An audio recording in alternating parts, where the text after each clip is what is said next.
Hi, I'm Peter Adamson, and you're listening to the History of Philosophy podcast, brought to you with the support of King's College London and the Leverhulme Trust. Online at www.historyofphilosophy.net. Today's episode, God Willing, the Asharites. If there were any justice in this world, most major philosophical problems would be named after Platonic dialogues. There would be the Phaedo problem of the relationship between soul and body, the Cratylus conundrum of how words acquire their meanings, the riddle of the Republic, which asks what reason we have to be moral. But as Plato's Republic itself shows, there probably isn't any justice in this world. So Plato has to be content with lending a name to only two famous philosophical difficulties, Meno's paradox and the Euthyphro dilemma. We all know about Meno's paradox, which shows that it is impossible to seek knowledge. But what about the Euthyphro dilemma? It takes its name from the dialogue of the same name, in which Socrates asks a man named Euthyphro to define piety. When Euthyphro suggests that whatever the gods love is pious, Socrates asks whether this may not be the wrong way around. Don't things rather become pious because the gods love them? Just like that, Plato set down a problem which still concerns philosophers of religion. Does God determine what is moral? Some say yes, holding that if God is dead, everything is permitted. Sometimes that view is called a divine command theory of morality. Certain actions become morally good or evil because God declares them to be so. For instance, in general, it is evil to kill your children, but when God commanded Abraham to kill Isaac, it became right for him to do so, until the command was revoked at the last moment. Others have a hard time believing this theory. Could God really make it a good thing to murder the innocent, or a bad thing to offer help to suffering children? If we are believers, shouldn't we rather say that God wants us to help children and avoid murdering them because the first is good and the second bad? Indeed, doesn't God himself have to obey certain moral rules if he is to be a good God and not an all-powerful tyrant? The dilemma may take its name from the Euthyphro, but the first time it takes central stage in our story comes more than a millennium after Plato, in a debate between two groups of theologians.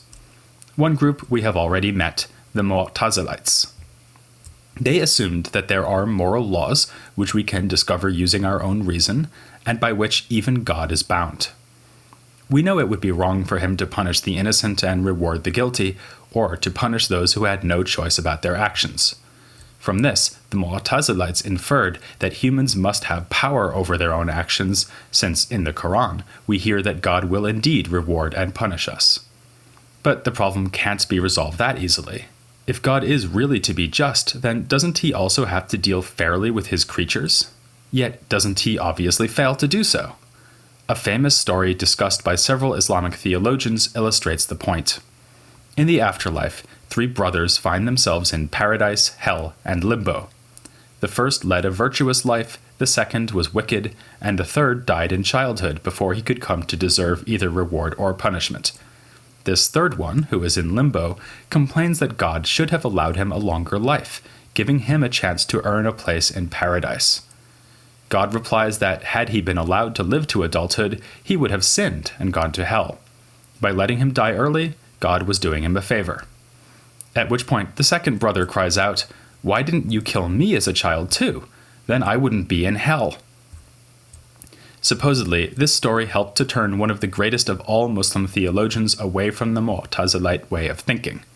This was Abul Hasan al-Ash'ari, who lived in Iraq from 874 to 936.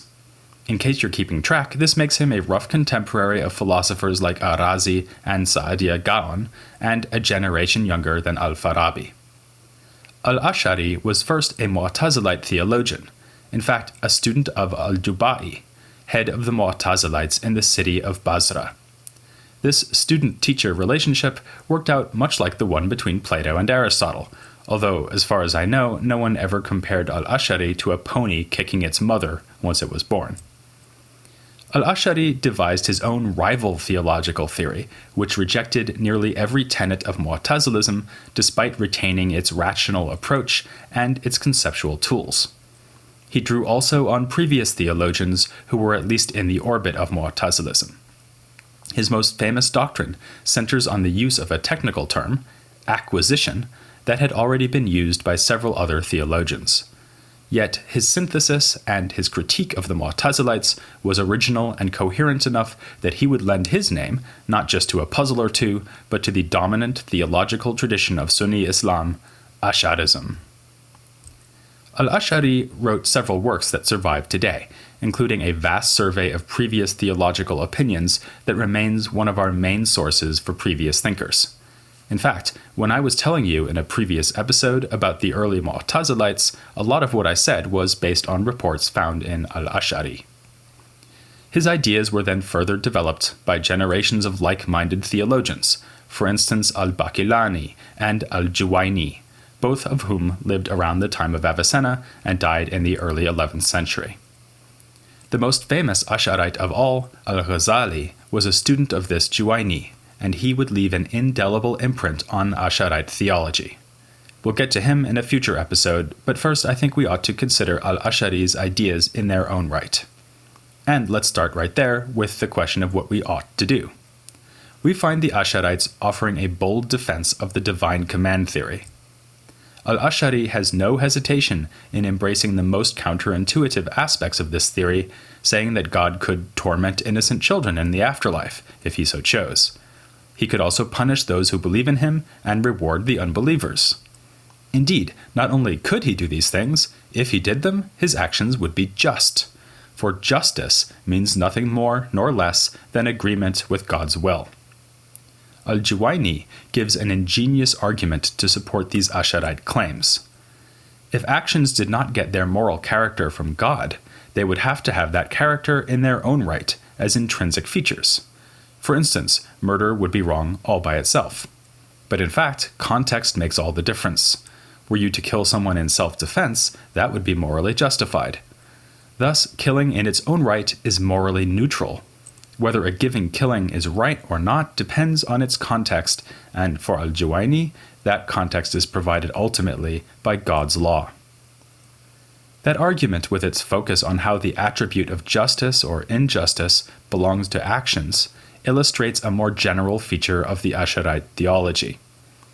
Following the Mu'tazilites, they understand created things as atomic bodies, which have properties, or accidents, that belong to them only for one moment at a time. Both schools also use this physical theory as a basis for a proof that the world was created by God. Accidents, or attributes, have only a fleeting existence, so obviously they cannot be eternal.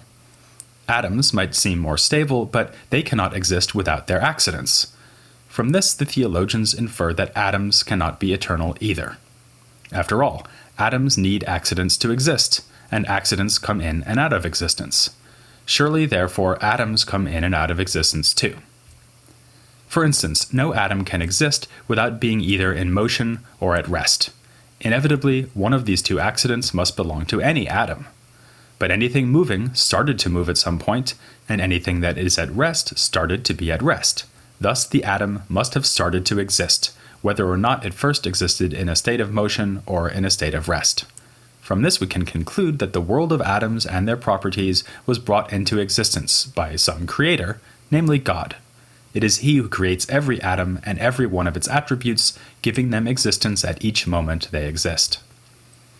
In Asharism, the radical implications of this conception become clear, as they emphasize the fleeting and utterly dependent nature of the accidents that belong to created things. In each and every instant, God has to choose to create every single attribute from scratch, so to speak. Things possess no stability or continuity in themselves.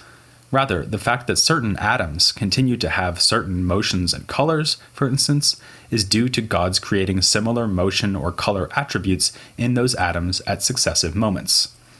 If I hit you in the face, it's not only the moral badness of this act that depends on God, also the motion of my hand, the pain in your nose, the red of the blood on your shirt and my knuckles. All these things are created by God.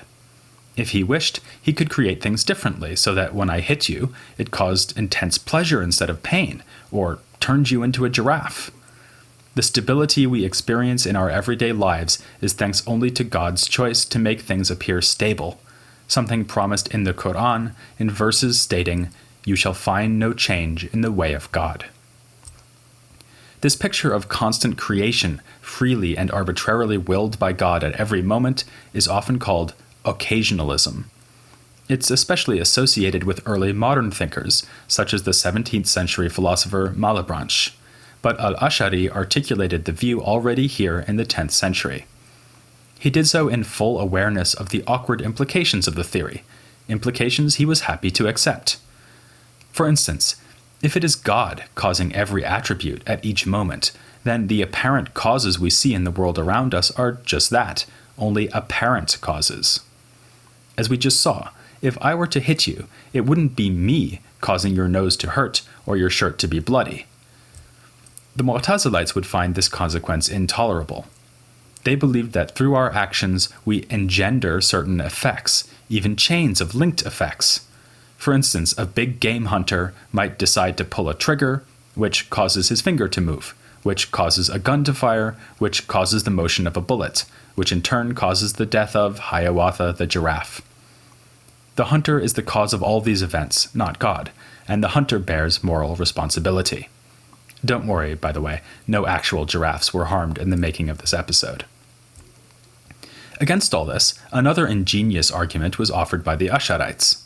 Suppose that the hunter fires his gun but then has a well-deserved heart attack and dies before Hiawatha does. It seems absurd to propose that the hunter is causing Hiawatha's death, given that the hunter doesn't even exist at the moment that she expires. No. What is really happening is that all these events and attributes, from the pulling of the trigger to the last mournful flutter of Hiawatha's eyelashes, are being created by God. This brings us to the crux of the disagreement between the Mu'tazilite and Asharite schools. The reason that the Mu'tazilites were so keen to say that the hunter, and humans in general, are genuine causes of effects in the world is that they wanted us, and not God, to be morally responsible for those effects. Better to say that a dead giraffe hunter takes the blame for this worst of all crimes than to blame it on God. The Asharites, though, were more concerned to preserve God's untrammeled power. Somewhat tendentiously, they characterized the Mu'tazilite position as follows. When God has power over something, it is outside human control, and when humans have power over something, it is outside God's control. It might seem that there is an attractive third alternative for the Mu'tazilites. Why not say that both God and humans have power over human actions? If God chooses to stop the giraffe hunter, he would have any number of ways to do so, a slightly earlier heart attack, for instance. But if God refrains from interfering, the hunter can carry out his nefarious crime. Against this, the Ash'arites argue that there can never be two causes for one and the same event or action. This would be what philosophers nowadays call overdetermination. In our example, God and the hunter cannot both be the causes or creators of Hiawatha's cold-blooded murder. Here, the Ash'arites seem to have a point. If God is omnipotent, then ultimately it is up to God, and not the hunter, whether or not the giraffe dies, precisely because God's unlimited power can inevitably trump the hunter's finite power. Thus, God is the creator of the events in question, and the hunter is just playing out a role in a situation that is, in the last analysis, beyond his control. Of course, that is just what we would expect if God is the cause of the existence of all atoms and their attributes. If he is the creator of all things, then nothing can happen without his willing it to happen. Here al-Ash'ari refers to the Quranic verse which states, "Never say, 'I will do that tomorrow,' without adding, 'Inshallah,' God willing." Al-Ash'ari adds that if humans could create their own actions, as the Mu'tazilites claim, this would undermine the argument for God's existence used by both schools. If attributes can be created without God's direct intervention, but instead by something like a human action, then the need for all atoms and attributes to be created proves nothing about God. So, there are significant advantages to the occasionalist view the Ash'arites put forward. On the other hand, there seems to be at least one huge disadvantage too. God winds up murdering giraffes. In fact, he winds up being the agent of all injustice and evil in the world. It looks as though the Asharites have secured God's unchallenged power at the price of his goodness. It was to deal with this problem that al-Ash'ari put forward what I have mentioned as his most famous, or perhaps I should say notorious, doctrine, the theory of acquisition. This word acquisition, in Arabic kasb or iktisab, was also invoked by previous theologians, but it becomes a signature doctrine in Ash'arism. The basic idea here is that even if God creates an evil action, nonetheless, a human can be morally responsible for that action by acquiring it. One might also put the point by saying that the human carries out or performs the action. This doctrine is often dismissed as mere playing with words, but in fact it makes a good deal of sense, at least within the Asharite system. A good analogy might be color. Consider Hiawatha the giraffe's eyes, which are a beautiful and mysterious blue. On the Asharite analysis, God is the creator of this color, but obviously he doesn't thereby become colored or take on any of the derivative features of Hiawatha's eye color. For instance, God is not visible, and does not call to mind the pellucid clarity of a summer sky over the African savanna. In just the same way, God creates evil actions without acquiring their derivative features. When he creates the action whereby I hit you, it is my arm that moves, while God remains unmoving. Likewise, I bear the responsibility and will be justly punished in the afterlife. Yet surely there is still a problem here in that I have no choice but to hit you. Perhaps not. On al-Ash'ari's story, what happens here is that God creates in me the power to swing my arm and land my fist on your nose. And I can easily tell the difference between this kind of case, where I am voluntarily swinging my fist, and a different case where I am forced to hit someone by an external power. The Asharites also contrast voluntary motions to the motions involved in shivering from fever and similar cases. There's an obvious difference here, and the difference is precisely that in the voluntary case, I am using a power God has created in me, whereas in the involuntary case, I am using no power of my own. On the other hand, the Asharites are happy to admit that I must use this power that I have been given. If God determines that I will hit someone, he'll give me the power to do it, and I'm going to use that power come what may. This ensures that the entire event remains subject to God's will. But why not just say that it is up to me whether or not to use the power God gives me? For instance, God could empower me to hit you, but I might think better of it and shake your hand instead, leaving the power to hit you unused. This is exactly the Mu'tazilite view. They spoke of a so-called capacity to act, which humans can use to perform an action if they choose to do so. Equally, they can refrain from using the capacity and do nothing. Against this, al-Ash'ari and his followers produce more clever arguments which show that there can be no such thing as an unrealized power. Consider my situation just before I decide whether or not to hit you. I have the power to hit you, and I am either going to use it or not. But that must mean my power to hit you isn't sufficient for my hitting you. Rather, I need to have a further power, my power to actually use that power of hitting you. This second power will be what enables me to realize the first power when I do in fact hit you. But what about this second power? Won't I need yet another power, a third one, in order to use that? This leads to an infinite regress, suggesting that if I really had an unrealized power, I would need to deploy an infinite number of powers in order for me to use it.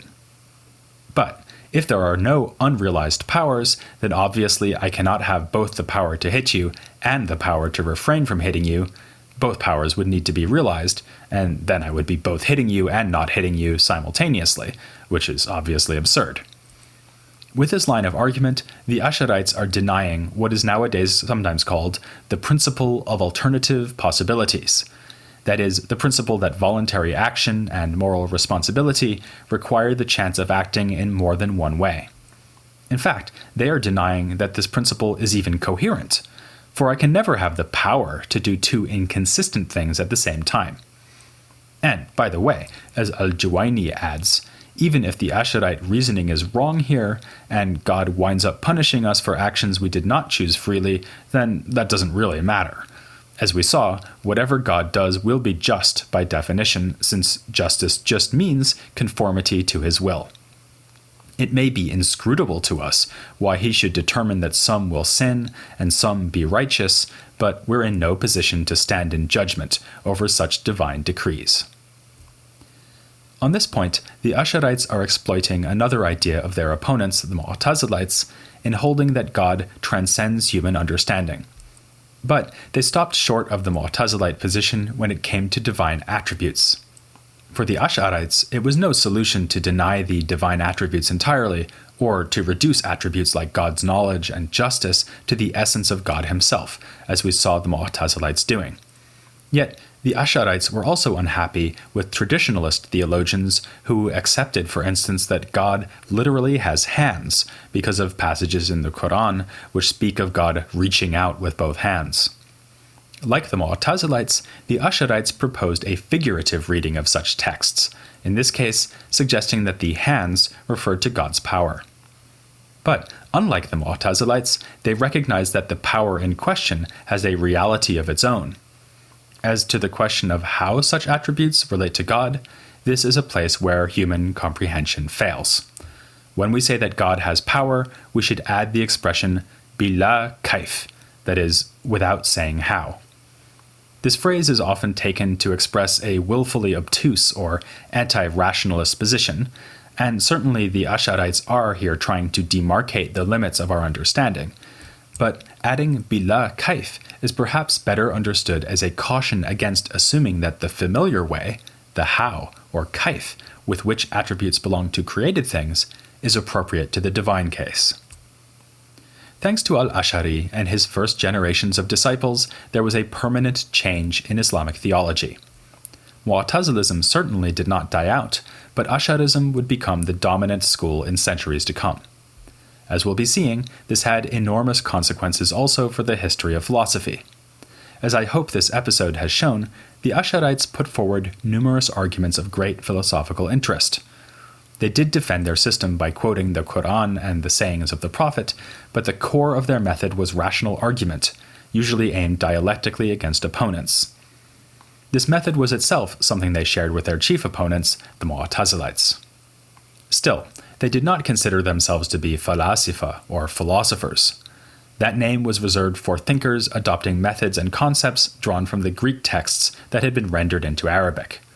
And yet, when the greatest of the Asharites, al-Ghazali, wrote a work attacking the falasifa, he did not direct his critique at Aristotle, Plato, or Plotinus. His target was instead the greatest and most influential thinker of the Islamic world, a man we'll be starting to cover in the next episode. Please use all your power to join me next time for the life and times of Avicenna, here on The History of Philosophy, without any gaps.